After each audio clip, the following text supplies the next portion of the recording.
শুভ সন্ধ্যা। 2018 সালের এইচএসসি পরীক্ষার্থী সবাইকে সুস্বাগতম। সাথে আরও যে অভিভাবকবৃন্দ আছেন, আমরা সবাইকে 2018 সালের পরীক্ষার্থীদেরকে আমরা শুভেচ্ছা জানাচ্ছি। ইতিমধ্যে তোমরা 7টি পরীক্ষা দিয়ে ফেলেছ। সামনে পদার্থবিজ্ঞান দ্বিতীয় পত্র পরীক্ষা আছে। এই দ্বিতীয় পত্র পরীক্ষায় তোমরা ইতিমধ্যে প্রায় 22 মাস, প্রায় 2 বছর কাছাকাছি সময় এটা অধ্যয়ন করেছো। নিঃসন্দেহে সবাই পরীক্ষা প্রস্তুতি পর্যায়ে আছো। আমরা এখন এখানে এটাকে শর্টলি, অর্থাৎ একদিনের মধ্যে তুমি কিভাবে তোমার প্রস্তুতিটা কমপ্লিট করবে, আমরা সে ব্যাপারে আলোচনা করব। তো আলোচনার শুরুতেই আমি তোমাদের আজকে যে পরীক্ষাটা হয়ে গেল, নিঃসন্দেহে তোমাদের সবার পরীক্ষা ভালো হয়েছে এবং কোশ্চেনটা যদি তোমরা অবজার্ভ করো, যদি একটু দেখো, তাহলে বুঝতে পারবে যে আসলে পদার্থবিজ্ঞান কত আধুনিক, কত সমসাময়িক এবং আমাদের চারপাশে যা কিছু আছে এটাই কিন্তু আসলে পদার্থবিজ্ঞান। অনেকেই পদার্থবিজ্ঞান বিষয়টা তোমাদের কাছে একটু ভয়ের মনে হয়, আসলে কিন্তু পদার্থবিজ্ঞান ভয়ের কোনো বিষয় না। আমি আমার দৃষ্টিভঙ্গি থেকে আমি বলি যে পদার্থবিজ্ঞান কিন্তু আমাদের চারপাশে যা আছে সেটা নিয়েই কিন্তু পদার্থবিজ্ঞান।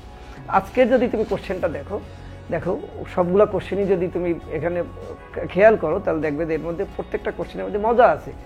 আজকে ক্রিকেট মাঠের যে কোশ্চেনটা এসেছে, দেখো একদমই তোমাদের পরিচিত এই মাঠ, এই খেলা এবং বইয়ের সাথে এটা রিলেটেড। সুতরাং এই কোশ্চেনটা তোমাদের খুব আনন্দ দিয়েছে আমি আশা করি।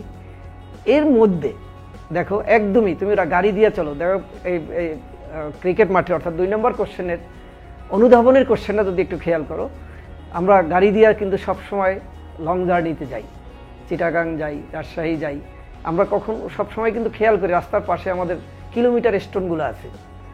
কিন্তু এই স্টোনগুলোও যে একটা ফিজিক্সের অংশ, সেটা হয়তো তোমরা সবাই উপলব্ধি করোনি। আজকের কোশ্চেন কিন্তু তোমাকে দেখিয়ে দিচ্ছে যে এটাও ফিজিক্সের অংশ। সেখানে অনুধাবনের কোশ্চেনটা খুব সুন্দর একটা কোশ্চেন। তোমরা তাৎক্ষণিক বেগ পড়েছো, এই তাৎক্ষণিক বেগটা কিন্তু এখান থেকে বের করতে হবে, তাৎক্ষণিক বেগের উত্তরটাই দিতে হবে এই প্রশ্নে। এরপরেও তুমি দেখো যে বিল্ডিংটায় তুমি থাকছো, এই বিল্ডিংটা দিয়েও যে ফিজিক্সের একটা কোশ্চেন হতে পারে, এই জিনিসটা হয়তো তোমাদের ধারণা কম ছিল এবং তোমার বইয়ের সাথে রিলেটেড একটা কোশ্চেন হতে পারে।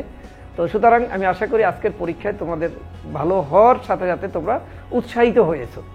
দ্বিতীয় পত্রে তোমাদের এই ভয়টা হয়তো থাকবে না। তো আমরা এটাকে আরও একটু সংক্ষিপ্ত আকারে তোমরা আজকে কিভাবে প্রস্তুতি, পুরো বই তো আর আগের মতো পড়া সম্ভব না। সুতরাং আমরা সেই কৌশলটাকে এখানে তোমাদের বলার চেষ্টা করব।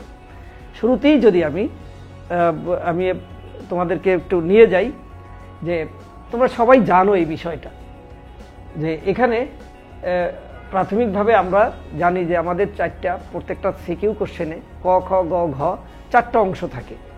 4টা অংশে আমরা জানি যে জ্ঞানমূলক কোশ্চেন উত্তরটার জন্য 1 মার্ক, অনুধাবনে 2, প্রয়োগে 3 এবং উচ্চতর দক্ষতায় 4। একটু খেয়াল করবে, আমরা অনেকেই কিন্তু ভুলের মধ্যে থাকি যে উচ্চতর দক্ষতায় নাম্বার 4, এটা নিয়ে সবাই আমরা আতঙ্কিত থাকি, অনেক সময় ভয়। আসলে কিন্তু উচ্চতর দক্ষতায় 4 না। এখানে যদি তুমি কোশ্চেন দেখো, এখানে যদি দেখা যাচ্ছে যে উচ্চতর দক্ষতায় কিন্তু আসলে নাম্বার 1 একমাত্র, আর এর আগের স্টেপগুলো কিন্তু তুমি অলরেডি পার হয়ে চলে আসতেছো। তো সুতরাং এখানে দেখা যাচ্ছে যে এখানে 1 উচ্চতর দক্ষতার 4টা পার্ট, জ্ঞান, অনুধাবন, প্রোব, তারপরে উচ্চতর দক্ষতা। উচ্চতর দক্ষতা আসলে কি? একটা কমেন্ট, তোমার প্রত্যেকটা কোশ্চেনে একটা কমেন্ট।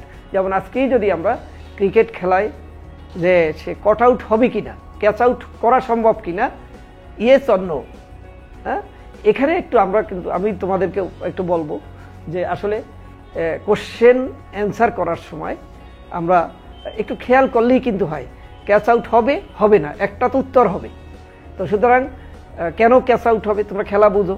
সুতরাং আমার এখানে লেন্থ মেপে ওর দৌড়ে কতটুকু যাবে, মাঠের বাইরে কতটুকু যাবে, বলের প্রাস কত, এটা দিয়ে কিন্তু তুমি ইজিলি এটাকে সমাধানটা দিতে পারতেছো। তো এখন প্রত্যেকটার মধ্যেই কিন্তু পার্ট বাই পার্ট নাম্বার, অতএব এখানে কিন্তু তোমাকে ভয় পাওয়ার কিছু নেই।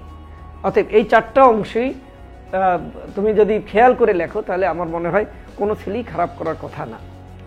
এরপরে যদি আমরা দেখি যে তোমার টোটাল আমরা বইয়েতে চলে আসলাম, সেকেন্ড পার্টে তোমার 11টা অধ্যায় আছে। এই 11টা অধ্যায় আমি যদি লেফট সাইডে দেখি 6টা অংশ থেকে কিন্তু এসেছে, 6টা পার্ট। আমার ফিজিক্সের বিভিন্ন অংশ আছে সেখানে 6টা, যেখানে যদি ফার্স্ট দেখো তাপগতিবিদ্যা আলাদা ইন্ডিভিজুয়াল একটা অংশ, এখানে দেখো তড়িৎবিদ্যা, এখানে মোট 2, 3, 4, 5 অর্থাৎ মোট 4টা অধ্যায় আছে তড়িৎবিদ্যা। এরপর আলোক বিজ্ঞান 2টো, আধুনিক পদার্থবিজ্ঞান 1টা, পরমাণু নিউক্লিয়ার পদার্থ 1টা, সেমিকন্ডাক্টর ইলেকট্রনিক্স 1টা, জ্যোতির্বিজ্ঞান 1টা। অর্থাৎ আমার সেকেন্ড পার্ট বইটা কিন্তু হয়েছে মোট 7টা অংশ মিলে, 7টা ইন্ডিভিজুয়াল পার্ট। এই 7টা ইন্ডিভিজুয়াল পার্ট থেকে তোমার কোশ্চেন হবে 8টা। তাহলে সহজভাবেই কিন্তু তুমি বুঝতে পারো যে প্রত্যেক অংশ থেকে যদি একটা কোশ্চেন হয় তাহলে মোট 7টা কোশ্চেন হবে। এই 7টি কোশ্চেন যদি করতে হয় তাহলে আমরা যদি তার এখানে দেখো একটা অংশ আছে ক্লাস টাইপ, যেটা এনসিটিভি একদমই তোমাকে এখানে নির্দেশনা দিয়ে দিয়েছে যে কোন অংশে কতটা ক্লাস নেবে। এই সব মিলিয়ে যদি আমরা দেখি প্রত্যেক অংশ থেকে যদি আমরা একটা কোশ্চেন আসে, এর মধ্যে তুমি যদি জ্যোতির্বিজ্ঞান এখানে মাত্র 5টা ক্লাস, এখানে কিন্তু থিওরি বেস, এখানে কিন্তু সিকিউ কোশ্চেন করার মতো কোনো পজিশন আসলে নেই। সুতরাং এটাকে যদি বাদ দেই তাহলে এখানে আমার অন্য অন্য অধ্যায় থেকে যদি অ্যাটলিস্ট একটা হয়, এরপরে 2টো কোশ্চেন থাকে, এরপরে 2টো কোশ্চেন থাকে। এই 2টো কোশ্চেন কোত্থেকে আসতে পারে? অবশ্যই সেটা তড়িৎবিজ্ঞান থেকে আসবে, অবশ্যই সেটা তড়িৎবিজ্ঞান থেকে আসবে। কারণ তড়িৎবিজ্ঞান থেকে তাহলে আমি যদি এখানে দেখতে পাই যে সম্ভাব্য প্রশ্ন যদি আমরা আশা করি তাপগতিবিদ্যা ইন্ডিভিজুয়াল 1টা অধ্যায় 1টা কোশ্চেনই হবে। যদি আমরা এখানে দেখি তড়িৎবিজ্ঞান, সেখানে অবশ্যই অ্যাটলিস্ট 3টা কোশ্চেন কিন্তু হবে। এরপরে আলোক বিজ্ঞান থেকে 1টা, আধুনিক পদার্থবিজ্ঞান 1টা, নিউক্লিয়ার পদার্থবিজ্ঞান 1টা, ইলেকট্রনিক্স 1টা, জ্যোতির্বিজ্ঞান থেকে কোশ্চেন আসলে শুধু জ্ঞানের কোশ্চেন হতে পারে, জ্ঞানের কোশ্চেনটা হতে পারে। এখান থেকে কিন্তু তোমার প্রয়োগ কিংবা উচ্চতর দক্ষতা হওয়া আসলে কোনো সুযোগ নেই, আশা করি হবে না। তো আমরা এখানে যদি এইভাবে আজকে তো তুমি যদি দেখো যে তোমার পজিশন অনুযায়ী তুমি কোন লেভেলে আছো, কোনটা চাচ্ছ, 1 বাই 1 আমি কোন অংশটা আগে নেব। ইলেকট্রিসিটি যেখানে আছে সেখানে 3টা কোশ্চেন হবে এই 4টা অধ্যায় থেকে, সুতরাং এটার একটা ইম্পর্টেন্স আছে। তাপগতিবিদ্যা 1টা অধ্যায় থেকে একটা কোশ্চেন হবে, সেখানে আমাদের ইম্পর্টেন্স আছে। যদি আমরা দেখি এখানে আলোক বিজ্ঞান, এবং এভাবে তোমাকে যেহেতু 8টা থেকে 5টা কোশ্চেন অ্যান্সার করতে হবে, তাহলে আমি অধ্যায়গুলোকে কিন্তু এখন আমি এভাবে ভাগ করে নিতে পারি। এখনই তুমি হয়তো তোমার বইয়ের থেকে তুমি আলাদা করে নাও, তুমি কোন অংশে কতটুকু পারদর্শী সেটাকে আগে তুমি রিভিশন দিয়ে যাও। যদি যাও তাহলে আমরা এখান থেকে একটা ভালো ধারণা পেলাম যে আসলে একটা বই কিন্তু যত বড়ই হোক না কেন, আমি যখন এটাকে তার পার্ট বাই পার্ট ভাগ করে কোথা থেকে কিভাবে প্রশ্ন আসবে এই জিনিসটাকে যদি আমি আলাদা করে দিতে পারি, তাহলে আমার কাছে মনে হবে আমার কনফিডেন্স লেভেলটা বেড়ে যাবে, যে আমি আসলে আমার খারাপ হবে না, ভয়টা কেটে যাবে। আমাদের উদ্দেশ্যই কিন্তু আসলে এখানে তোমাকে ভয়টা কাটিয়ে দেওয়া। তো সুতরাং আমি আমার পুরো বইটাকে আমি এখানে তোমাদের সামনে উপস্থাপন করলাম আলাদা আলাদা করে, যেখান থেকে তোমার ভালো লাগে তুমি সেখান থেকে শুরু করো। এবার যদি আমি আসি,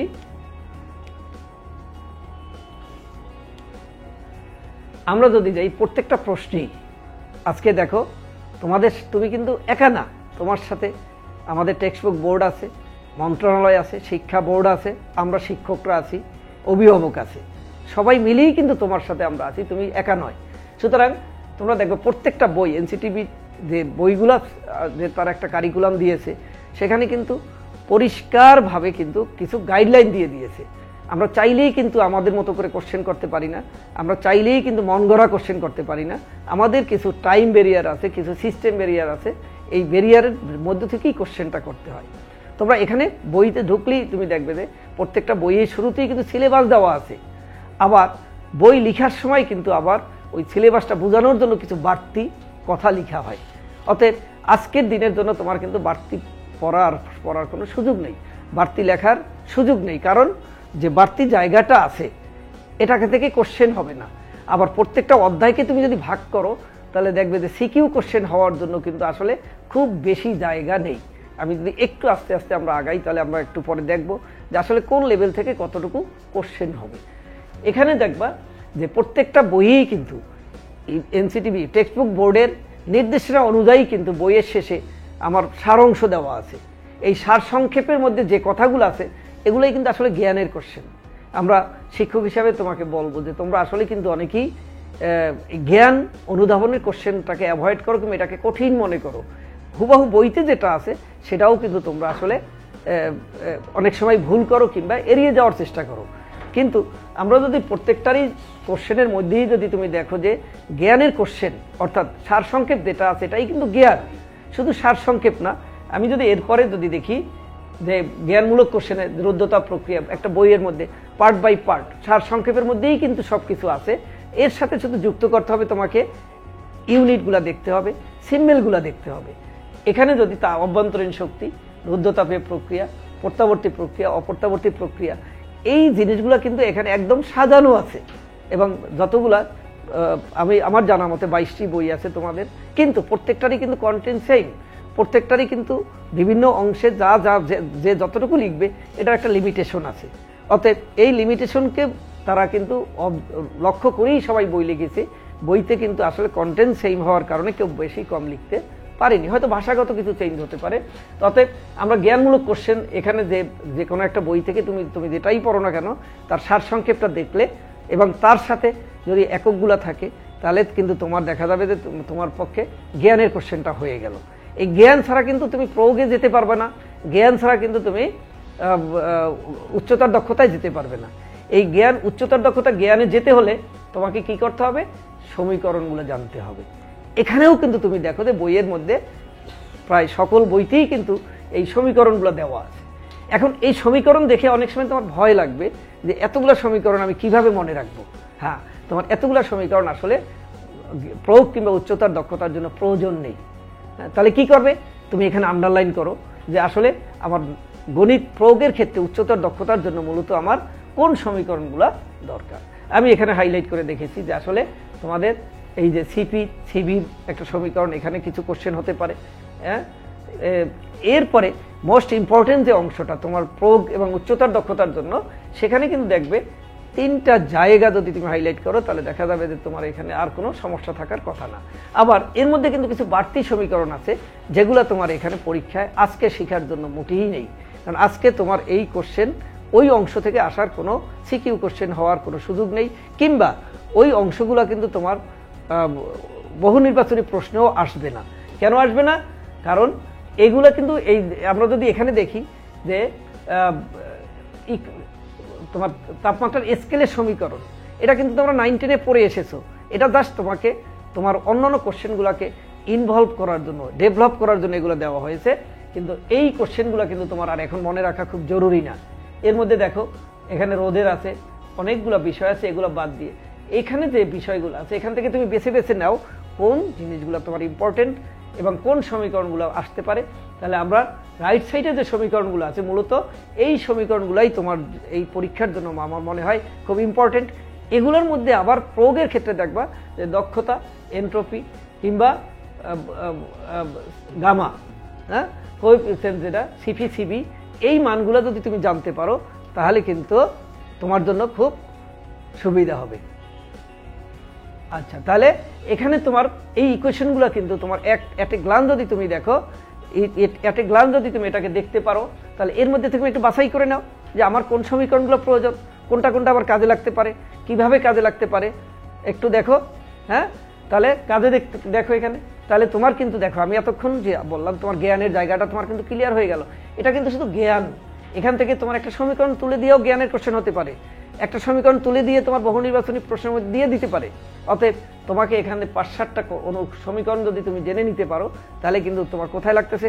জ্ঞান হলো। এটাকে তুমি এই সমীকরণগুলো ব্যবহার করে তুমি প্রয়োগে যাবে।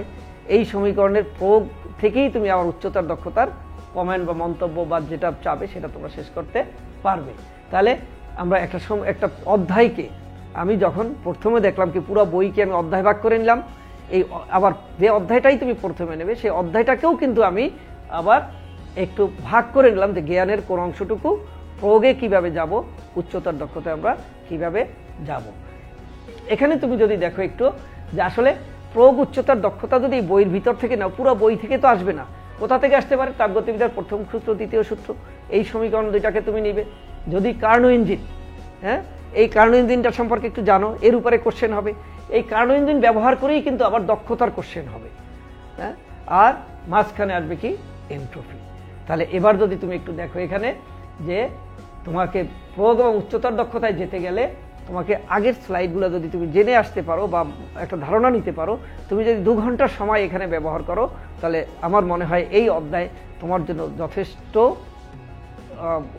সহজ হয়ে যাবে, হ্যাঁ। তাহলে 2 ঘন্টা সময় তুমি যদি এটার পিছে এভাবে আলাদা আলাদা করে তুমি যদি তোমার অ্যান্সারগুলো তৈরি করতে পারো, তুমি যদি খুব খেয়াল করে এখানে আসতে পারো, তাহলে এই অধ্যায়টায় তুমি 2 ঘন্টার সময় ব্যবহার করলে টোটাল পুরোপুরি তোমার আয়ত্তে চলে আসবে। এখন এখানে তুমি যদি দেখো যে আমরা যদি উচ্চতার দক্ষতায় তাপগতিবিদ্যার প্রথম সূত্র, দ্বিতীয় সূত্র এখানে যদি আমরা আসতে চাই, তাহলে আমাদের দেখো আমরা যদি এখানে একটু বলি, একটু আমরা এখান থেকে যদি দেখতে চাই, এখানে একটু খেয়াল করো যে তাহলে তোমার এখানে আমরা একটু আগে যে জিনিসটা চলে আসলাম,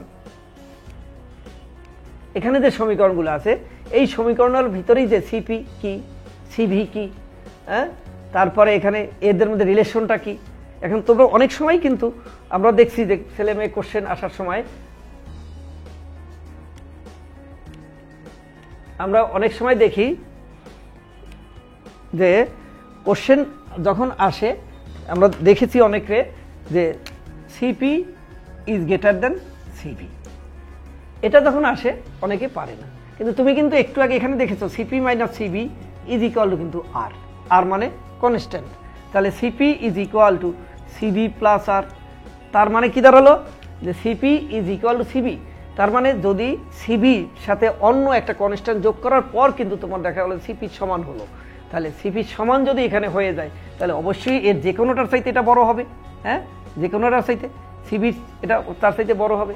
এই জিনিসটা এখানে বুঝে আসতে পারলে, এই বুঝে আসাটাই কিন্তু তোমার আসলে একটা অনুধাবন হয়ে গেল, তাই না? তাহলে তোমার অনুধাবনের কোশ্চেন কিন্তু এখান থেকে আমরা এভাবেই বুঝতে পারি। এবার তাহলে আমরা একটু সামনের দিকে যাই, দেখি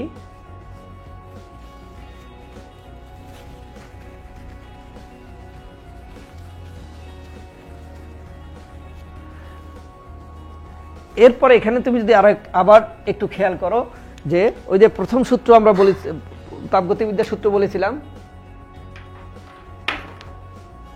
তাপগতিবিদ্যার সূত্রগুলোকে যদি আমি এখানে বলতে চাই তাহলে দেখো এই যে D Q is equal to D U plus D W, এই যে তাপগতিবিদ্যার সূত্রটা তোমরা এখানে যে প্রথম সূত্র আমরা দেখি, তাহলে D Q D U D W, এখানে যে তাপটা তোমার কাজে লাগতেছে সেটা কোথায় যাচ্ছে? অন্তর্নিহিত শক্তিতে রূপান্তরিত হচ্ছে আর কিছু কাজে পরিণত হচ্ছে। এখানে একটু খেয়াল করো যে ডিইউ প্লাস পি ডিডব্লিউ হলো পি ডিভি, ডিভি মানে কি? আয়তনের পরিবর্তন, হ্যাঁ। এখন যদি কোনো এটা রুদ্ধতাপীয় অবস্থায় থাকে, আবদ্ধ অবস্থায় থাকে, তাহলে ডিভিটা যদি 0 হয়ে যায় তাহলে কিন্তু টোটাল তাপটাই আমাদের অন্তঃস্থ শক্তিতে রূপান্তরিত হয়ে যায়। অর্থাৎ এর উপর ভিত্তি করে তোমার কিন্তু কিছু অঙ্ক হতে পারে, কোনো কোশ্চেন হতে পারে, হলে তোমরা এখানে এটাকে ব্যবহার করতে পারো।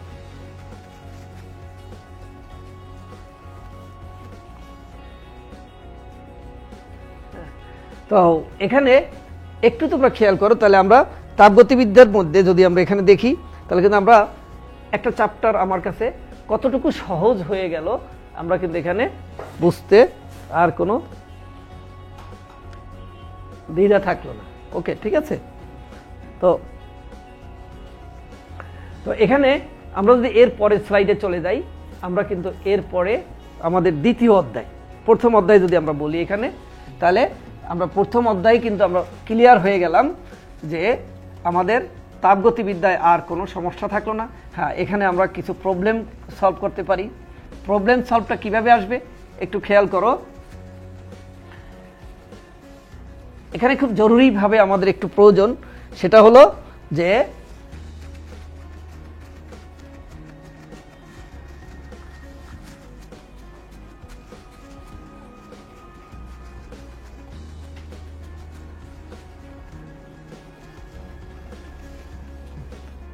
তো আমরা এখানে একটু দেখি, এখানে অনেক সময় কিন্তু তোমরা ভুল করো যে দক্ষতা, এই দক্ষতা বের করতে গেলে আমরা অনেক সময় ছেলে মেয়েদের হাতে দেখতে পাই, দক্ষতা দেখতে গেলে আমরা অনেক সময় ছেলে মেয়েদের কাছে আমরা বুঝতে পারি যে তারা T1 T2 একটু এলোমেলো করে ফেলে। T1 কি T2 কি, তাহলে T1 T2 দিয়ে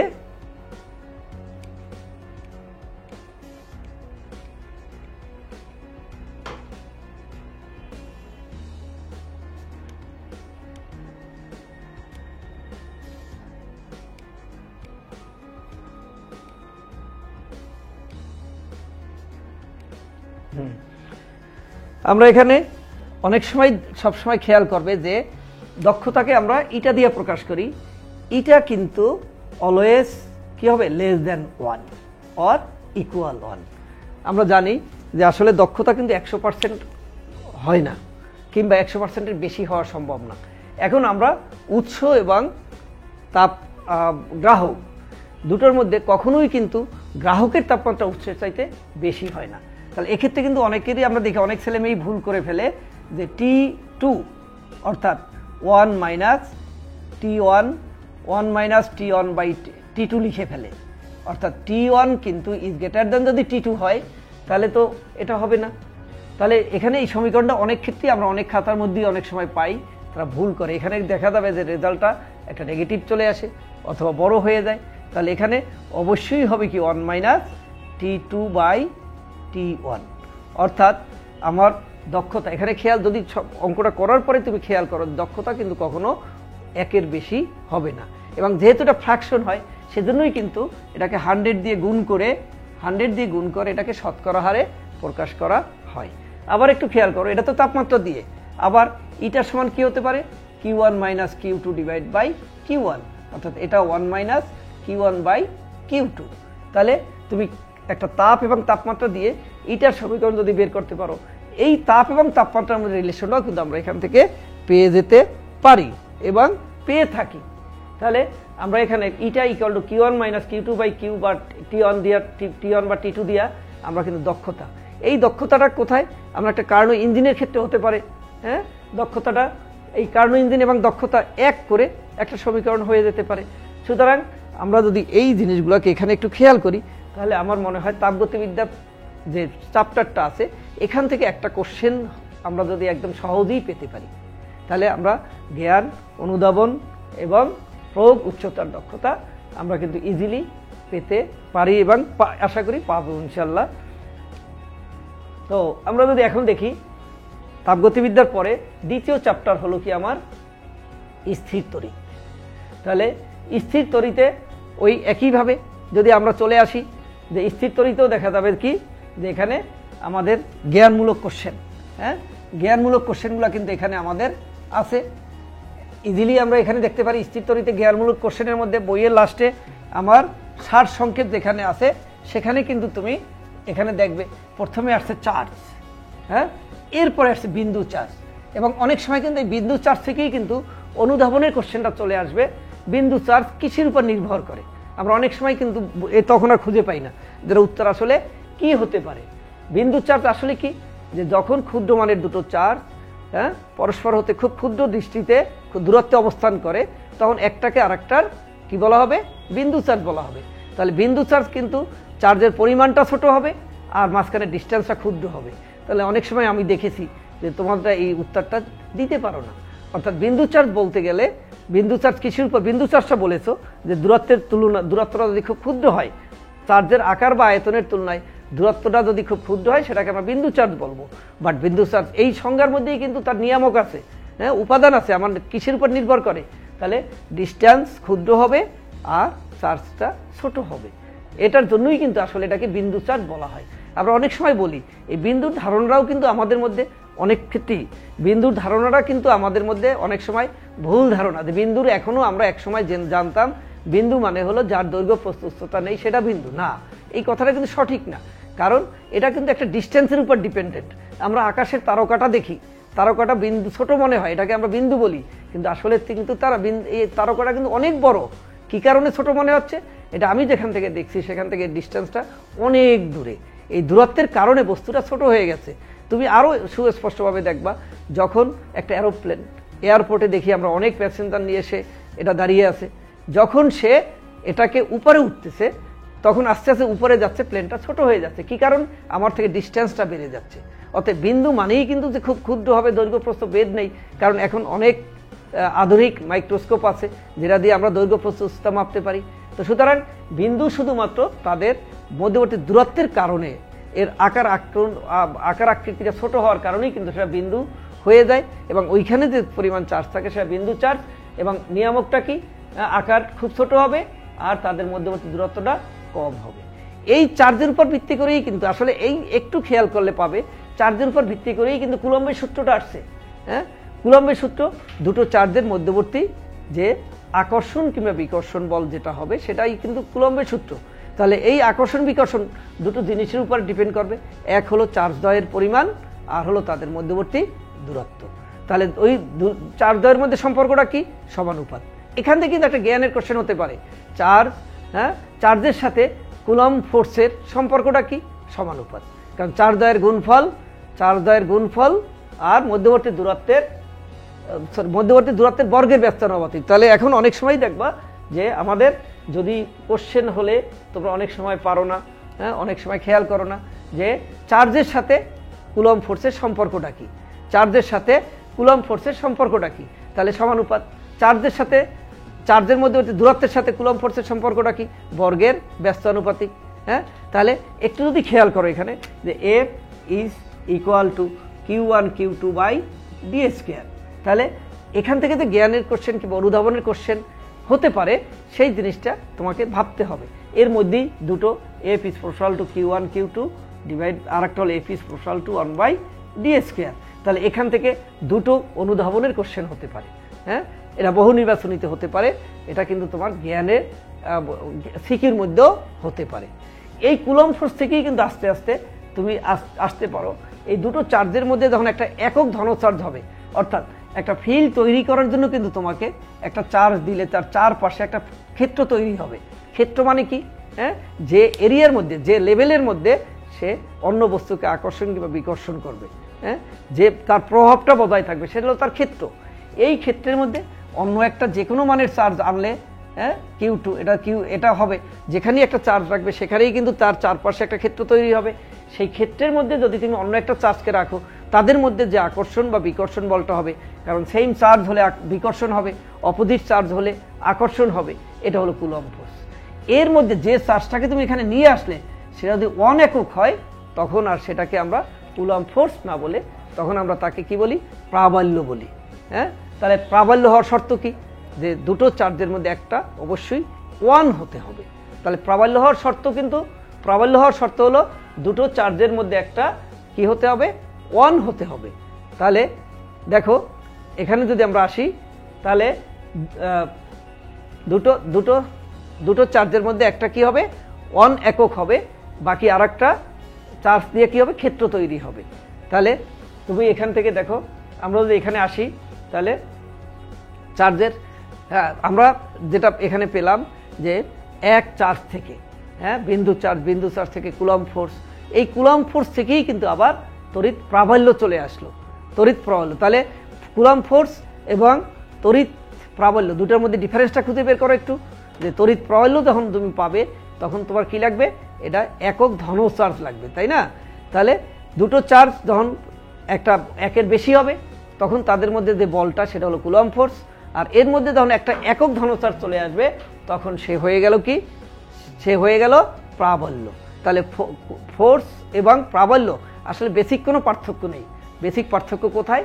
দুটো চার্জের মধ্যে একটা দিয়ে ক্ষেত্র তৈরি হবে আর একটা দিয়ে একক ধন চার্জ হবে। তাহলে তুমি একই জায়গা থেকে দেখো, তুমি একই জায়গা থেকে তুমি দুটো জিনিস পেয়ে গেলে, যে ফোর্স এবং কি পাইলে? যে প্রাবল্য পেয়ে গেলে। এখন আসবে কি? তড়িৎ বিভব।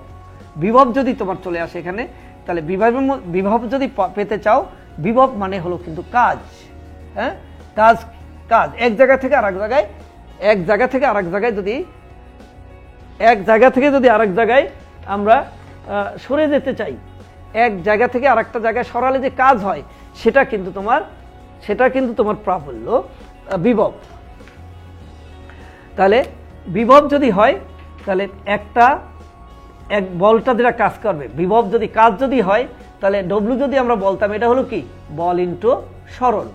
এই বল সমান কিন্তু আমরা পেয়েছি কি 1/4πε0, হ্যাঁ, বল ইন্টু বল মানে প্রাবল্য, একক charge into q/d square into D. এখান থেকে যদি আমরা একটা ডি কেটে দেই তাহলে হয়ে গেল কি q/d, অর্থাৎ 1/4πε0 q/d। এই যে কাজ হলো এটাই কিন্তু আসলে বিভব, তড়িৎ বিভব। তাহলে এখন যদি আমরা পাশাপাশি দেখি যে দুটো সূত্রের মধ্যে যদি আমরা এখানে দেখি তাহলে হ্যাঁ F সমান হলো 1/4πε0 q1 q2 divide by D square, E is equal হলো কি 1/4πε0 q/d স্কোয়ার, আর V হয়ে গেল কি 1/4πε0 q/d। তাহলে দেখো এখানে কিন্তু অনেক মুখস্থ করার কিছু নেই, আলাদা আলাদা মুখস্থ করতে গেলে কিন্তু তোমার ভুলে যাবে। তুমি যদি এক জায়গা থেকে আরেক জায়গায় চলে আসো, একটাকেই যদি খেয়াল করো যে F দুটো চার্জ বহাল, হ্যাঁ, E একটা 1 হয়ে গেল, তাহলে একটা যদি অন হয় আরেকটাকে অন টু লিখতে হয় না। আর বিভব কি শুধু ডি, এখানে সিঙ্গেল, এখানে ডি স্কোয়ার, এখানে ডি। তাহলে এক জায়গা থেকেই কিন্তু তুমি তিনটা সমীকরণ এখান থেকে পেতে পারো। পাশাপাশি এদের এককটা জেনে নিতে হবে, হ্যাঁ। তাহলে আমরা কি পেলাম এখানে কুলম্বস ল এর উপরে ভিত্তি করে কুলম্ব ফোর্স, কুলম্ব প্রাবল্য, হ্যাঁ, এবং বিভবটাকে আমরা পেয়ে গেলাম। এরপরে যদি আমরা আসতে চাই তাহলে এর অংশের মধ্যে আমাদের কি আছে একটু দেখে নেই আমরা। তাহলে জ্ঞানের কোশ্চেনের মধ্যে আমরা কিন্তু এখানে অ্যাট এ গ্লান্স চার্জ, বিন্দু চার্জ, কুলম্বস ল, হ্যাঁ, এখানে তড়িৎ ক্ষেত্র, তড়িৎ বিভব, তড়িৎ প্রাবল্য, আমরা কিন্তু আসলে শুধু থিওরি সংজ্ঞা মুখস্থ করা জরুরি না, আমরা কিন্তু এখান থেকে এর পরেরটাও পেয়ে যাচ্ছি। এখন ওই যে আমার অঙ্ক উচ্চতর দক্ষতা কেন্দ্র প্রয়োগের জন্য আবার এখানে আমার সমীকরণ প্রয়োজন, হ্যাঁ, টোটাল বইয়ের সারাংশ এখানে সমীকরণগুলো বলা আছে।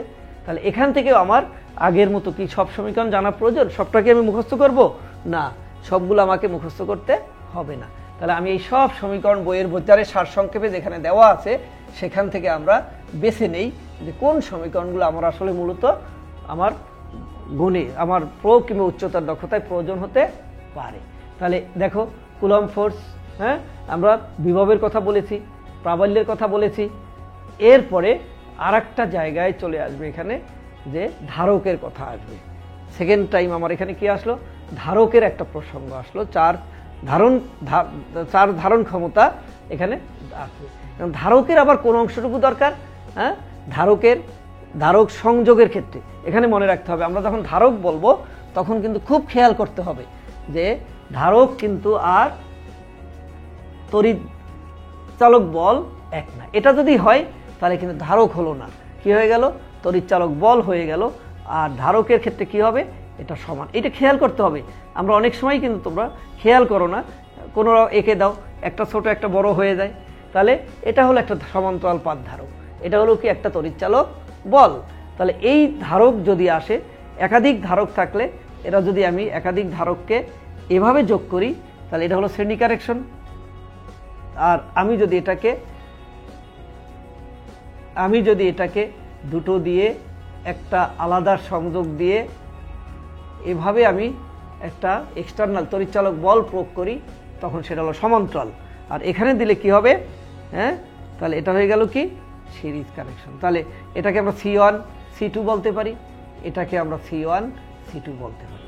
তাহলে ডিফারেন্সটা কোথায় হলো, সমান্তরাল যদি হয় তাহলে আমাদের দেখা গেল যে সমান্তরাল হলে দুটো শুরু এবং শেষ এক জায়গায়, আর যদি শ্রেণী হয় তাহলে একটা শেষ আর একটা শুরু।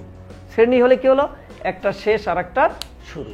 এখন আমরা এখানে যদি দেখি যে সরাসরি যদি শ্রেণীতে হয় তাহলে এটা হলো প্যারালাল, তাহলে সেক্ষেত্রে হবে CP = C1 + C2, হ্যাঁ, আর শ্রেণীতে হলো 1/CS = 1/C1 + 1/C2।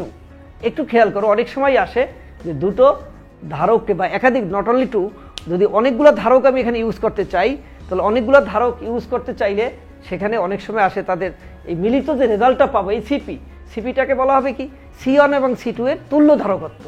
তুল্য কি, ইকুইভ্যালেন্ট, অর্থাৎ দুইটাকে ব্যবহার না করে আমি যদি একটাকে ব্যবহার করি তাহলে কত মান পেতাম। এখানেও সিএসটা কি, এই শ্রেণী সমবায়ের ক্ষেত্রে তুল্য ধারকত্ব। তাহলে আমরা যদি এখান থেকে একটা অনুধাবনের কোশ্চেন আসে যে কী ধরনের কানেকশন দিলে আমরা এর মানটা বাড়বে, এর মানটা বেড়ে যাবে, আমি দুটো ধারক ব্যবহার করে আমি এমন একটা ধারক চাই যার মানটা বেড়ে যাবে, তাহলে আমার কী ধরনের কানেকশন দিতে হবে? হ্যাঁ, তাহলে আমরা এখানে এই সমীকরণ থেকেই বুঝতে পারি যে যদি আমি মান বাড়াতে চাই তাহলে যোগ করলে বেড়ে যাবে, আর 1/CS করলে কিন্তু কমে যাবে। একদম এক্সাম্পল দেই, যদি C1 = 2, এটাও যদি 2 হয়, যোগ করলে লব্ধিটা হয়ে যাবে 2 + 2 = 4। আমরা যদি এটাকে মাইক্রোফ্যারাডে বলি, এটাকে মাইক্রোফ্যারাডে বলি, তাহলে 4 মাইক্রোফ্যারাড। আর যদি আমি এখানে C1/CS বলি তাহলে 1/2 + 1/2 = কত হবে? হ্যাঁ, তাহলে 1/2 2 লসাগু করলে 1 + 1 = কত হলো? 2/2 = 1। তাহলে CS উল্টাই যাবে, 1/1 = 1। তার মানে কি হলো যে আমরা যদি এখানে দেখি যে তুল্য 2 ছিল 1 হয়ে গেছে, এখানে 2 ছিল 4 হয়ে গেছে, তাই না? তার মানে কি দাঁড়ালো যে এখান থেকে কিন্তু জ্ঞান অনুধাবনের কোশ্চেন চলে আসবে। হ্যাঁ, অনুধাবনের কোশ্চেনের মধ্যে অনেক সময় আসলে অনেকেই হয়তো তোমরা একটু এলোমেলো হয়ে যাবে, সেটা হলো যে কী ধরনের কানেকশন দিলে তুল্য ধারকত্বটা বেড়ে যাবে, কী ধরনের কানেকশন দিলে তুল্য ধারকত্ব কমে যাবে। আমরা কিন্তু এখান থেকে এই কানেকশন থেকে এখান থেকে আমরা এটাকে বুঝতে পারতেছি, ঠিক আছে? তাহলে আমরা 2টা না হইয়া 3টা হতে পারে। হ্যাঁ, এখানে আর একটু আমি বলে রাখি যে এই ধারকত্বের এককটা কি। ধারকত্বের একক খুব ইম্পর্টেন্ট। ধারকত্বের একক হলো মূলত আমরা যদি বলি ধারকত্ব কোত্থেকে আসছে, বিভব এবং চার্জের সাথে সম্পর্ক। ধারকত্বের সম্পর্ক হলো কি, কোনো পরিবাহীর বিভব এবং চার্জের সাথে সম্পর্ক, অর্থাৎ Q is proportional to V। এই Q is equal to CV। এই C হলো কিন্তু ধারকত্ব, তারপর C = Q/V। আমি যদি এর ম্যাথমেটিক্যাল সমীকরণ হিসাবে ব্যবহার করে এখানে তার এককটা নিতে চাচ্তাম তাহলে কি হইতো? কুলম পার ভোল্ট। কিন্তু ধারকত্বের কিন্তু ব্যবহারিক একক কুলম পার ভোল্ট না, ব্যবহারিক এককটা কি? ফ্যারাড, ঠিক আছে? ব্যবহারিক একক হলো ফ্যারাড।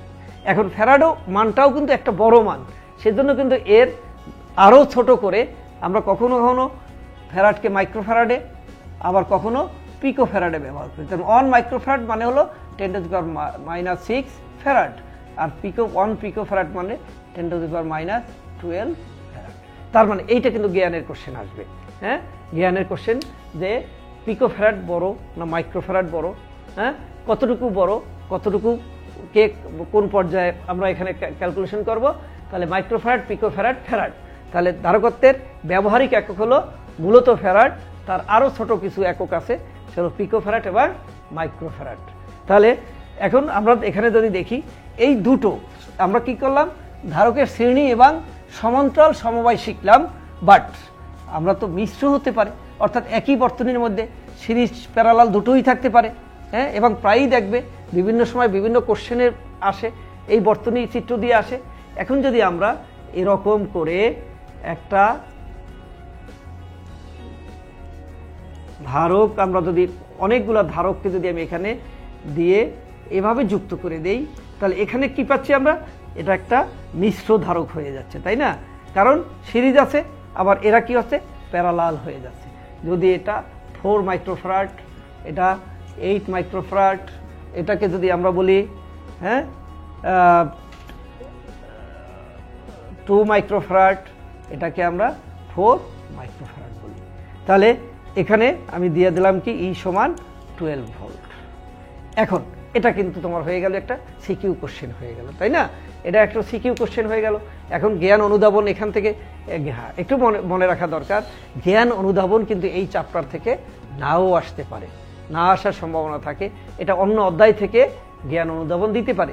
হ্যাঁ, এখান থেকে দিতেও কিন্তু কোনো বাধা নেই, কোনো নিষেধ নেই, এখান থেকেও কিন্তু আসতে পারে। কিন্তু নর্মালি আমরা টোটাল, অর্থাৎ আমাদের কারিকুলাম যেভাবে ইনস্ট্রাকশন আছে, আমরা পুরো বই থেকেই যেন কোশ্চেন আসে, সেজন্য আমরা জ্ঞান এবং অনুধাবনটাকে যেখানে আমরা প্রয়োগ দেব সেখান থেকে আমার মনে হয় একটু ভিন্নভাবে দিতে পারি। এখন এখান থেকে কি কোশ্চেন হতে পারে? প্রোগে ফার্স্ট দেখবে অনেক সময় আসবে, গতে যে কোশ্চেনটা আসে তুল্য ধারকত্ব। তুল্য ধারকত্ব বের করো, তুল্য ধারকত্ব বের করো।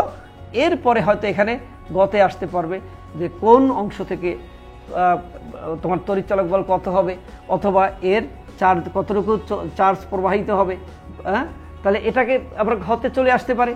তাহলে এখানে একটু খেয়াল করো যে তুল্য ধারকত্ব যদি বের করতে চাই তাহলে তোমার জন্য সুবিধা হবে ইকুইভ্যালেন্ট সার্কিটকে। হ্যাঁ, বহু নির্বাচনী প্রশ্নে হয়তো এত বড় আসবে না, হয়তো দুটো ধারক দিয়ে তার তুল্য ধারকত্ব আসবে সিরিজ কিংবা প্যারালাল কানেকশনে। কিন্তু যখন তোমার এটাকে প্রোগ কিংবা হায়ার অর্ডারে সিকিউ কোশ্চেনে যাবে তখন ফার্স্ট কোশ্চেন এরকম থাকলে দেখবা ফার্স্টই চলে আসবে তুল্য ধারকত্ব। এখন তুল্য ধারকত্ব তুমি যদি বের করতে চাও তাহলে তোমাকে অবশ্যই কি করতে হবে, এর ফার্স্ট হলো তখন আর এই আমার বিভবের কথাটা দরকার নেই, বিভবটাকে আমি তখন টানবো না। অর্থাৎ আমি যদি এটাকে এভাবে ব্যবহার করে তুল্য ধারকত্বটা, তাহলে আমি ইকুইভ্যালেন্ট সার্কিট যদি আঁকি, প্রথমে আমি দুটোকে এক করব, এই দুটোকে এক করব। যদি করি তাহলে পরের বর্তনীটা হতে পারে এটা এবং এটা। তাহলে এখানে যদি এটা আসে, এখানে একটু খেয়াল করো, এটা ছিল কি শ্রেণী, একটা শেষ আর একটার শুরু। তাহলে এটা হলো কি শ্রেণী। হ্যাঁ, কিভাবে প্র্যাকটিক্যালি আমরা মানববন্ধন যখন দেখি একজনের ডান হাত আর একজনের বাম হাত, তার মানে কি একজনের শেষ আর একজনের শুরু, তাহলে সেটা হয়ে গেল কি তোমার শ্রেণী। তাহলে শ্রেণী হলে আমরা একটু আগে জেনেছি যে এখানে যে সিএসটা পেলাম সেটা হলো কি 1/CS ইজ ইকুয়াল টু তাহলে 1/4 প্লাস 1/8। হ্যাঁ, তাহলে 8 লসাগু হলে 2 + 1 ইকুয়াল টু 3/8। তাহলে আমি তো 1/CS রাখতে পারি না, আমি এখান থেকে কি বের করবো, CS বের করবো। CS1 বলি কারণ যেহেতু দুটো দুই পাশে সিরিয়াস আছে, মানে সিরিয়ালের দুইটাই শ্রেণীতে আছে। CS1 ইকুয়াল টু কত হলো 8/3। অ্যাট দ্য সেম ওয়ে এটা হলো CS2 যদি বলি, যেহেতু দ্বিতীয় লাইনে আমার সিরিজ আছে, তাহলে এখানেও সমীকরণটা কি হইতো 1/CS2 ইজ ইকুয়াল টু আমার মান কত ছিল এখানে 2 এবং 4, 1/2 প্লাস 1/4 ইকুয়াল টু কত হয় 4। তাহলে 2 + 1 ইকুয়াল টু 3/4। অতএব CS2 ইজ ইকুয়াল টু কত হলো 4/3। তাহলে আমরা দুটোকে এটা এখন আমার কি করতে হবে যে ইকুইভ্যালেন্ট সার্কিট বলে। এরপরে কি হবে, দুটো প্যারালাল আছে, দুটো মিলে তখন একটা হয়ে যাবে। একটা হয়ে গেলে সেটার নাম হয়ে যাবে কি সিপি। তাহলে আমরা কিন্তু একটু আগে সমীকরণ দেখেছি, সিপি ইকুয়াল টু কি হবে CS1 plus CS2 equal to 8/3 plus 4/3 equal to 3 লসাগু করলে 8 + 4 is equal two 12/3 equal to 4 microfarad. তাহলে কি দাঁড়ালো? হ্যাঁ, তাহলে আমরা কিন্তু প্রয়োগের অঙ্কটা হয়ে গেল। প্রয়োগ মানেই তোমাকে ম্যাথমেটিক্যালি করে করে এই পর্যায়ে আমাকে এসে আমি এটাকে পেয়ে গেলাম। এখন যদি আমরা বলি যে এখান থেকে তুমি চার্জ বের করো, হ্যাঁ শুধু যদি এখান থেকে চার্জের পরিমাণ বের করতে বলে তাহলেই কিন্তু তোমার উচ্চতর দক্ষতা হবে না। এখানে কিছু মন্তব্য চলে আসবে যে কোন অংশ থেকে বা কোন দিকে চার্জটা বেশি যাবে। তাহলে তার আগে তাহলে সেক্ষেত্রে কী করতে হবে, প্রথমেই তোমাকে টোটাল চার্জটা কতটুকু প্রবাহিত হচ্ছে সেইটা বের করতে হবে। একটু খেয়াল করবে যে আমরা যদি এখানে দেখি আমার ওই যে সমীকরণের কথা বললাম, এই সমীকরণের ভিতর থেকেই কিন্তু তুমি বের করতে পারবে যে কোথায় চার্জটা বেশি যাবে বা কিভাবে যাবে। হ্যাঁ, আমরা এই সমীকরণ থেকে সেইটাকে বেছে নেব। এতক্ষণ আমরা কিন্তু এই সূত্রগুলোর প্রয়োগ আমরা এখানে দেখেছি।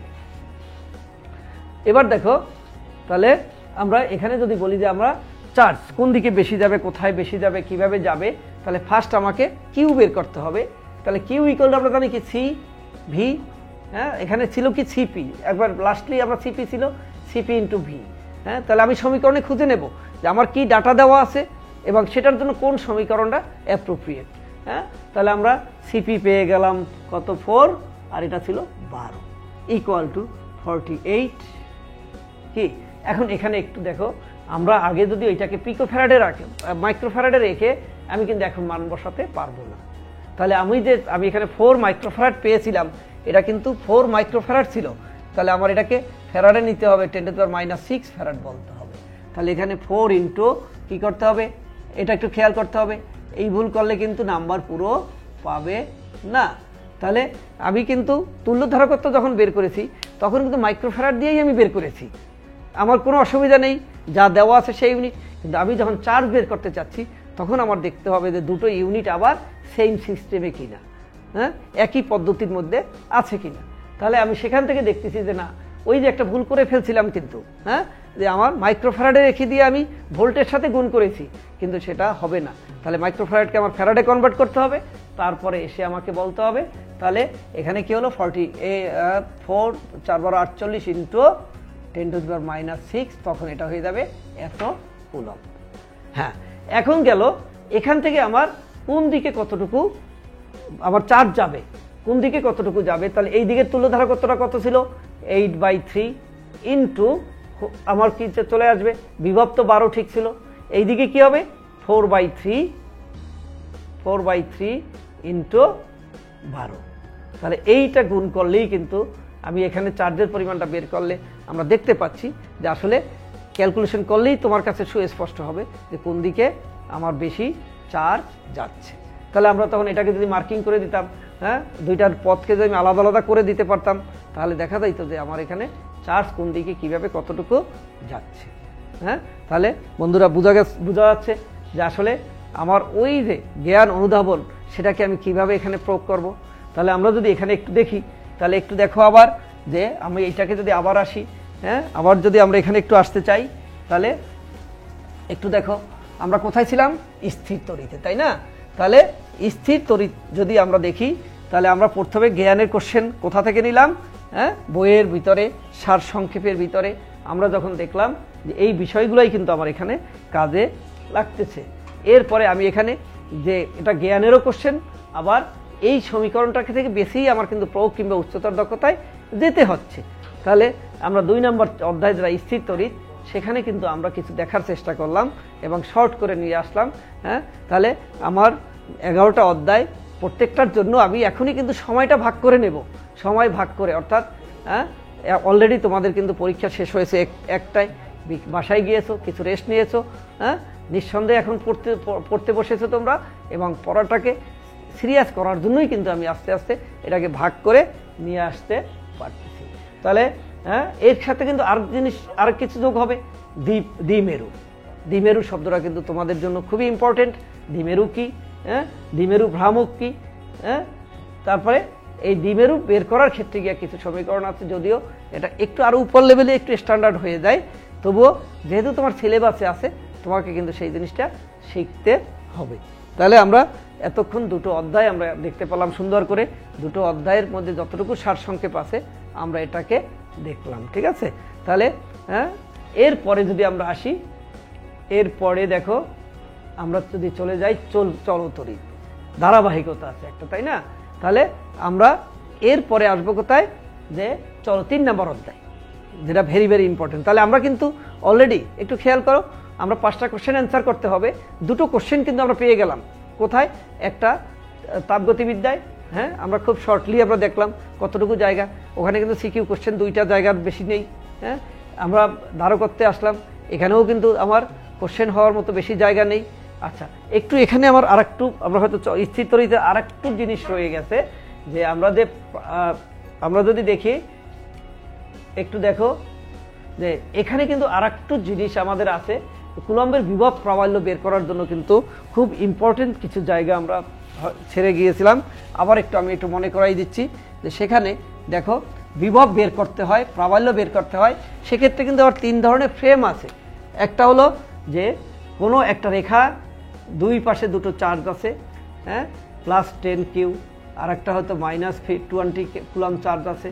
এর 3টা কোশ্চেন হতে পারে এখানে। এক হলো মধ্যবিন্দুতে প্রাবল্য কত, হ্যাঁ, আর একটা হতে পারে কোথায় শূন্য। তাহলে মধ্যবিন্দুতে শূন্য প্রাবল্য কত, এটা হলো এক কথা, আবার কোথায় শূন্য সেটা হলো অন্য একটা কথা। তাহলে আমরা এখান থেকে যদি দেখি, এই ক্ষেত্রে কিন্তু তোমার প্রাবল্য মানে কি, ফোর্স। তাহলে বলের কিন্তু একটা ডিরেকশন আছে, বল কি একটা দিক রাশি, যেহেতু তার দিক রাশি তার একটা ডিরেকশন থাকবে। অর্থাৎ তুমি যখন প্রাবল্য বের করবে তখন কিন্তু তোমার এখানে দিকের কথা খুব খেয়াল করতে হবে। তাহলে আমি যদি প্রথমেই আসি, এটা একটা ডিস্টেন্স দেওয়া আছে ধরো 4 সেন্টিমিটার, হ্যাঁ, তাহলে 4 সেন্টিমিটার যদি হয়, 4 সেন্টিমিটার মিনস হলো 0.04 মিটার, হ্যাঁ, তাহলে এত মিটার। তাহলে ধরে নিচ্ছি মধ্যবিন্দু, মধ্যবিন্দু হলে এটা কত 0.02 মিটার, আবার এ অংশ কত অ্যানাদার পার্টে কত 0.02 মিটার। তাহলে এবার যদি আমি প্রাবল্য বলি E1 অর্থাৎ +10Q চার্জের জন্য E1 হয় 1/4πε0 ইন্টু 10/0.202 হোল স্কয়ার। আচ্ছা, এখানে একটু খেয়াল করবে যে প্রাবল্য যখন আসবে কোথায়, যেখানে প্রাবল্য নির্ণয় করবা সেখানে কি থাকতে হবে, আমরা আগেই কিন্তু বলেছি প্রাবল্য মানেই কিন্তু সেখানে একক ধনচার্জ থাকবে, তাই না? তার মানে যেখানে প্রাবল্য আছে সেখানে ধরে নিতে হচ্ছে কি আছে, একক ধনচার্জ আছে। তাহলে এই +10Q আর এখানে হলো 1 কুলম্ব, তাহলে এরা কি দুটো সেম চার্জ, তাহলে এই অবস্থায় কি হবে, তারা কি হবে পরস্পরকে বিকর্ষণ করবে। এটাকে যদি আমরা এ, এটাকে বি আর এটাকে পি বলতাম, তাহলে কি দাঁড়াইতো যে এইখানে এই 10 কুলম্ব চার্জের জন্য 1 কুলম্বের উপরে যে প্রাবল্যটা সৃষ্টি হবে সেটা কি হবে, বিকর্ষিত হবে। বিকর্ষিত হলে কি হবে, 1 কুলম্ব চার্জটা সরে যাবে, সরে গেলে তার ডিরেকশনটা কি হবে, তাহলে দিক হবে কোথায়, পিবি বরাবর। দিক হবে কোথায়, পিবি বরাবর, ঠিক আছে।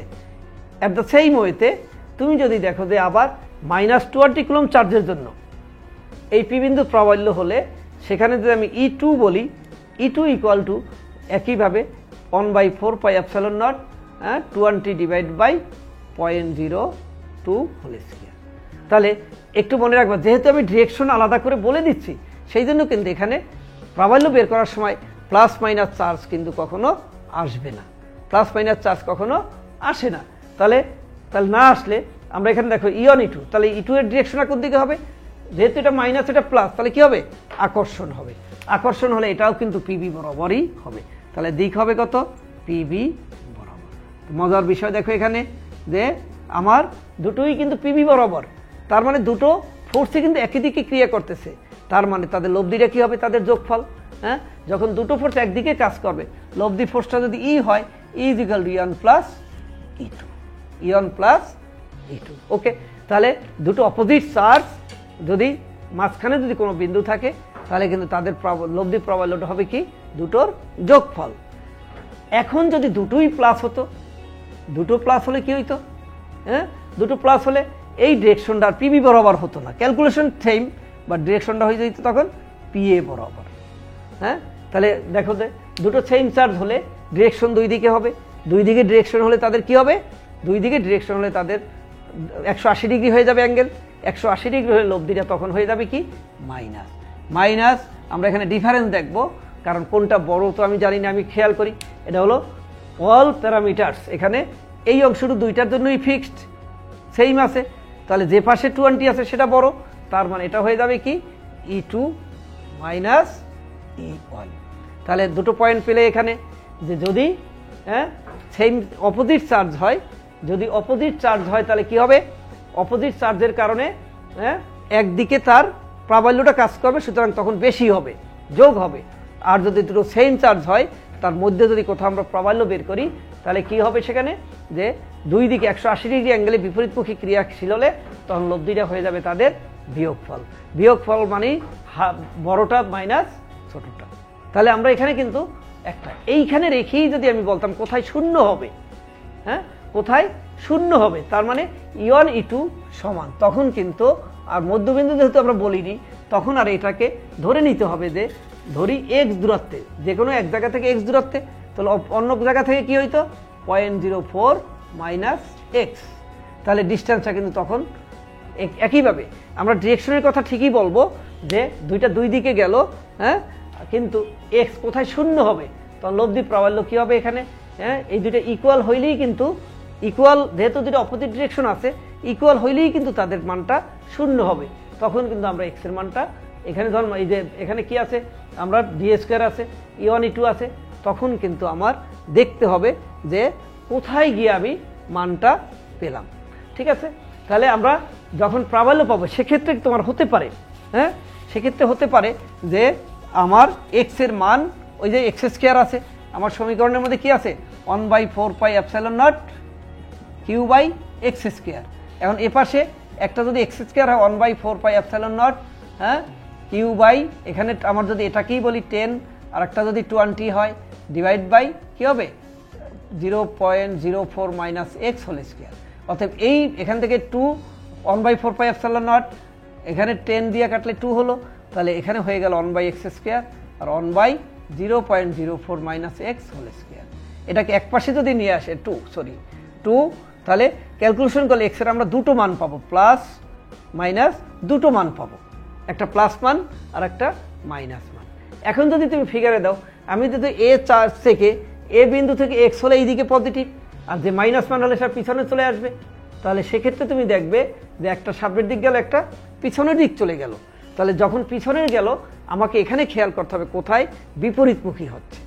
হ্যাঁ, এখানে যদি হয় তার মানে এটা হলো কি, এটার জন্য বিকর্ষণ হবে, এই চার্জের জন্য বিকর্ষণ হবে, তার মানে এখানে হবে সর্বোচ্চ। আর যদি আমি এখানে বলি যে এটার জন্য ওই দিক যেদিকে এটা তার উল্টা দিকে অর্থাৎ 180 ডিগ্রি, তাহলে সেক্ষেত্রে 0 হবে। যেহেতু চার্জ আমি সমান বলেছি এখানে E1 = E2, সুতরাং এটা কি হলো সমান হওয়ার কারণে কিন্তু এবং বিপরীতমুখী সমান হয়ে যখন বিপরীতমুখী হবে তখন তাদের মানটা কি হয়ে যাবে 0 হয়ে যাবে, কারণ সমান হওয়া মানে E=E1 - E2 হয়ে যাচ্ছে, =0 হয়ে যাচ্ছে। এক পাশে চলে আসলে আর এক পাশ 0 হয়ে যাচ্ছে। তাহলে এখানে একটু খেয়াল করবে, এখানেও যদি তুমি দেখো যে দুটো অপোজিট চার্জ হচ্ছে, একটা প্লাস আর একটা মাইনাস, তখন কিন্তু আবার সিচুয়েশনটা উল্টিয়ে যাবে। কারণ এখানে যদি হয় তাহলে এটা সেম ডিরেকশন হলো, তখন কিন্তু এটা কি হবে, এই ভিতরে আমি আগে যেখানে 0 বলেছি এবার সেখানে 0 ম্যাক্সিমাম হবে। আর এখানে দেখো এটার জন্য বিকর্ষণ হবে আর ওই -10 জন্য এটা আকর্ষণ হবে। তাহলে কি দেখা গেল যে এখানে আমার এখানে দেখা হলো যে তখন আমার 0 হবে কিন্তু বহিস্থ কোনো বিন্দুতে। তাহলে একটা রেখার উপরেই কিন্তু তুমি 4টা কোশ্চেন এখানে আসতে পারে। একটু যদি খেয়াল করো তাহলে একই রেখার উপরে দুটো চার্জ থাকলে সেখানে 4টা কোশ্চেন হতে পারে। এক হলো মধ্যবিন্দুতে কত, মধ্যবিন্দুতে তার প্রাবল্য কত, হ্যাঁ মধ্যবিন্দুতে প্রাবল্য কত। 2 হতে পারে কোথায় 0, তাহলে এই মধ্যবিন্দুতে চার্জ কত। যদি প্লাস এবং মাইনাসের জন্য দুটো মান পাবো, এখানেও প্লাস এবং মাইনাসের জন্য দুটো মান পাবো, তাহলে কি দাঁড়ালো একটা রেখার উপরে কিন্তু তোমাকে খেয়ালটা কোথায় করতে হচ্ছে, খেয়াল করতে হচ্ছে কিন্তু ওই জায়গায় তার ডিরেকশনটা কোন দিকে যাচ্ছে, তার মানটা কি হচ্ছে, কিভাবে এখানে যাচ্ছে। তাহলে এটা গেল সরল রেখা। এটা হতে পারে কোথায়, তাহলে হ্যাঁ বিভবের ক্ষেত্রে আমরা এভাবেই একই রেখার উপরে নিতে পারবো। এখানে যদি আমরা আসি একটু খেয়াল করো যে সরল রেখা বাদ দিয়ে অনেক সময় ত্রিভুজ কিংবা চতুর্ভুজের ক্ষেত্রেও আমরা মান হতে পারে। হ্যাঁ, তাহলে যদি আমরা ত্রিভুজ বলি যে ABC একটা ত্রিভুজ আছে, তাহলে ABC এখানে যদি 10 কুলম থাকে আর এখানে -10 কুলম থাকে, একটা সমবাহু ত্রিভুজ ধরি, প্রত্যেকটাই 8 সেন্টিমিটার 8 সেন্টিমিটার 8 সেন্টিমিটার, একটা সমবাহু ত্রিভুজের দুই শীর্ষে প্লাস এবং -10 কুলম আছে। তাহলে এবার দেখো এখানে এ বিন্দুর প্রাবল্য কত হবে। তাহলে এ বিন্দুতে প্রাবল্য মানেই কি, তোমাকে একটু আগেই বলেছি প্রাবল্য মানেই হলো যেখানে একক ধনচার্জ থাকবে। প্রাবল্য হলে কি হবে, যে বিন্দুতে আমি প্রাবল্যটা বের করব সেখানে কি থাকতে হবে, 1 একক ধনচার্জ থাকতে হবে। তাহলে এখানেও যদি 1 একক ধনচার্জ থাকে +1, তাহলে এই 10 কুলমের জন্য কি হবে, সে এখানে বিকর্ষিত হবে, আর এই 20 কুলমের জন্য আকর্ষিত হবে। তাহলে যদি আকর্ষিত হয় তখন এবার দুটো, এইদিকে E1 এইদিকে E2, তাহলে এর মাঝখানে অ্যাঙ্গেলটা কত হবে। যেহেতু এটা সমবাহু ত্রিভুজ, দেখবে খেয়াল করবে এই কথাগুলো থেকে কিন্তু বহু নির্বাচনী প্রশ্নে আসবে এই অ্যাঙ্গেলের উপর ডিপেন্ড করে। হ্যাঁ, ওখানে অনুধাবন হতে পারে। তাহলে অনুধাবন হলে আমার এখানে এটা 60 ডিগ্রি, যেহেতু এটা সমবাহু ত্রিভুজ তাহলে কি হবে, এটা 60 ডিগ্রি করে অ্যাঙ্গেল হবে। তাহলে এটা তার বহিস্থ ওই দিকে যাচ্ছে, তখন এটা হয়ে যাচ্ছে 120 ডিগ্রি। তখন এটা চলে যাবে কোথায়, সেই সামান্তরিকের সূত্র। যদিও তোমার সামান্তরিকের সূত্র ফার্স্ট পার্টে ভেক্টরের মধ্যে পড়েছো, হ্যাঁ এটা এখানে কিন্তু ব্যবহার হচ্ছে। তাহলে লব্ধি যদি E হয় তাহলে হবে কি, E1 square plus E2 square plus twice E1 E2 cos 60 degree, cos 120 degree. বাস E1 E2 মান বসিয়ে তুমি ক্যালকুলেশন করে লব্ধিটা বের করবে। E square equal to E1 square plus E2 square plus twice E1 E2 দেখো। তার মানে E যদি আমি বলতাম এটার উপর কি আসতো, একটা √বার আসতো। হ্যাঁ, এখানেও দেখো যদি এটাও হইতো, এটাও যদি প্লাস হইতো, হ্যাঁ তখন কি হইতো, এটা ওই দিকে চলে যাইতো, তাই না। তখন লব্ধিটা কি হইতো, এই মাছ দিয়ে চলে যেত, তখন কিন্তু তাদের মধ্যবর্তী কোণ হতো কত, 60 ডিগ্রি। তার মানে এই প্রাবল্য তোমার কিন্তু কি হতে পারে, ত্রিভুজ, একটা ত্রিভুজাকৃতি শেপের মধ্যে হতে পারে, একটা সরলরেখায় হতে পারে, একইভাবে একটা বর্গক্ষেত্র হতে পারে। কি হতে পারে, একটা বর্গক্ষেত্রের মধ্যে হতে পারে। তাহলে বর্গক্ষেত্রের চার কর্নারে 4 দেওয়া আছে, বর্গক্ষেত্রের কেন্দ্রে কত প্রাবল্য হবে। একইভাবে যদি তোমার বিভব আসে, তাহলে বিভবও কিন্তু আমি যেভাবে প্রাবল্যের কথা বলেছি ঠিক একইভাবে কিন্তু আমার বিভবের কথাও কিন্তু একইভাবে ক্যালকুলেশন করব। ডিফারেন্সটা কোথায়, শুধু প্রাবল্যের সময় আমি যে সূত্রটা ব্যবহার করেছি E = 1/4πε0 Q/d², বিভবের সময় সেটা বলবো 1/4πε0 Q/d। ওকে, তাহলে আমরা এখানে বিভব প্রাবল্য, তাহলে আমরা একটু দেখি যে এইখানে সিকিউ হওয়ার সম্ভাবনা বেশি থাকে, এই জন্য যে এটা বিভিন্ন প্যাটার্ন আছে, বিভিন্নভাবে আমি এটাকে উপস্থাপন করতে পারতেছি। যে আমি সরলরেখা বরাবরের মধ্যেই কিন্তু একটা সরলরেখার উপরে দুটো চার্জ দিয়া এটাকে আমি 4টা কোশ্চেন বানাতে পারি। একটা আমি যদি ত্রিভুজের মধ্যে নিতে পারি প্লাস বা মাইনাস চার্জের জন্য ডিরেকশনটা, তার মানে টোটাল জায়গাটাই গিয়া তুমি কোথায় তোমার লক্ষ্য করতে হবে যে আমার চার্জগুলোর ডিরেকশনের উপরে আমাকে নির্ভর করতে হচ্ছে। আর একটা জিনিস এখানে খেয়াল করবে, অনেকেই ভুল করে ফেলি আমরা, সেটা হলো যে ইউনিট। অর্থাৎ দেখবে আমরা অনেক ক্ষেত্রেই কিন্তু এই দৈর্ঘ্যটাকে সেন্টিমিটারে বলা থাকে, মিটারে বলা থাকে না, আর চার্জটা কুলম্বে থাকে। তাহলে সেক্ষেত্রে প্রত্যেক ক্ষেত্রেই কিন্তু আমাদের কি করতে হবে, চার্জটাকে দূরত্বটাকে মিটারে কনভার্ট করে নিতে হবে। কারণ আমি ভিন্ন ভিন্ন সিস্টেম কিন্তু এক সিস্টেমের মধ্যে আমি ব্যবহার করতে পারি না। ঠিক আছে, তাহলে আমরা এখানে দেখো যে আমরা এ যাবৎকালে যা দেখেছি, এখানে এক্ষেত্রে আমরা যতটুকু দেখেছি যে এরপরে আমরা বিভব প্রাবল্যের অঙ্ক, তার মানে কি বুঝলা, এখানে আমাদের কিন্তু সিকিউ কোশ্চেন হওয়ার যথেষ্ট জায়গা রয়েছে। তাহলে কোথায় হলো, এক হলো তুল্য ধারকত্ব দিয়ে আমার সিকিউ হতে পারে, তুল্য ধারকত্বের মধ্যে সিকিউ হতে পারে, অর্থাৎ ধারক দিয়া। 2 নম্বর কি, বিভব দিয়ে। 3 নম্বর কি, প্রাবল্য দিয়ে, প্রাবল্য। তাহলে বিভব এবং প্রাবল্য। আর একটা হতে পারে কি, কুলম্বের সূত্র। তাহলে এখানে তুমি যদি একটু খেয়াল করো, 4 রকমের সূত্র ব্যবহার করে 4 রকম সূত্রে এসে তুমি কিন্তু 4টা সিকিউ হতে পারে। যেটা তুমি যদি একটু আগে দেখো তাপগতিবিদ্যায় কয়টা, 2টো জায়গা ছিল, তাপগতিবিদ্যায় 2টো জায়গা থেকে সিকিউ হতে পারে, বাট আমার তড়িৎ স্থির তড়িৎ থেকে কিন্তু 4 জায়গা থেকে সিকিউ হতে পারে। তাহলে এর ইম্পর্টেন্সটা বেশি। তাহলে আমরা কি আশা করতে পারি যে অবশ্যই কিন্তু আমার এখানে এখানে কুলম্বের সূত্র, বিভব, প্রাবল্য, ধারক ও ধারকত্ব। তাহলে আমরা এখান থেকে আশা করতে পারি যে যেহেতু এটা 4টা এরিয়া আছে, 4টা ক্ষেত্র থেকে হতে পারে, তাহলে অবশ্যই কিন্তু আমাদের কি হতে পারে যে এটার ইম্পর্টেন্সটা একটু বেশি। তার মানে কি, আমাকে এই চ্যাপ্টারের ব্যাপারে খুব সতর্ক হতে হবে এবং আমি নিশ্চিত এখান থেকে কোশ্চেন পাবো, নিশ্চিত এখান থেকে আমি জ্ঞান অনুধাবন সহ উচ্চতার দক্ষতা পর্যন্ত কিন্তু আমরা এখানে পেয়ে যাচ্ছি। তাহলে আমরা অলরেডি 2টো চ্যাপ্টারের উপরে আমরা যথেষ্ট ধারণা দিয়েছি। 2টো চ্যাপ্টার থেকে আমরা 5টা কোশ্চেনের মধ্যে কিন্তু 2টো কোশ্চেনকে আমরা কনফার্ম করে ফেলতে পারি। এবং এটার জন্য আমাকে কতটুকু সময় লাগতেছে, আমার জন্য কিন্তু এই 2টো চ্যাপ্টার শেষ করতে হলে সর্বোচ্চ 4 ঘন্টা সময় তুমি যদি মনোযোগ দাও, তাহলে 4টা কোশ্চেন কনফার্ম হয়ে যাচ্ছে। 4টা কোশ্চেনকে তুমি কিন্তু কনফার্ম করে ফেলতে পারতেছ। তাহলে দরকার শুধু অ্যাটেনশন, দরকার কি আমার কৌশল। কৌশলটা কি, আমি আগে এটাকে ভাগ করে নিলাম। তাহলে আমরা এই 2 নম্বর চ্যাপ্টারকে যদি আমরা এখান থেকে নিতে চাই, এরপরে আমরা 3 নম্বর অধ্যায় চলে যাব। 3 নম্বর অধ্যায় কি আছে, চলো তড়িৎ। তাহলে চলো তড়িতের মধ্যে আমরা এখানে ওই একইভাবে প্রত্যেকটা অধ্যায় যেহেতু আছে, বইয়ের মধ্যে যেহেতু আছে, আমার প্রত্যেকটা বইতেই যেহেতু আমার এই অংশগুলো কিন্তু ভাগ করা আছে, তোমার জন্য খুব জটিল না, তোমাকে নিজেকে খুঁজে নিতে হবে না। যেহেতু খোঁজা হয়ে গেছে, সে কারণে কিন্তু তুমি জাস্ট এগুলো তুমি জায়গাটাকে একটু খুঁজে নিয়ে ওটাকে ব্যবহার করে তুমি তোমার কাজটাকে সুন্দর করে মনোযোগ দাও, যথেষ্ট তোমার সুবিধা হবে।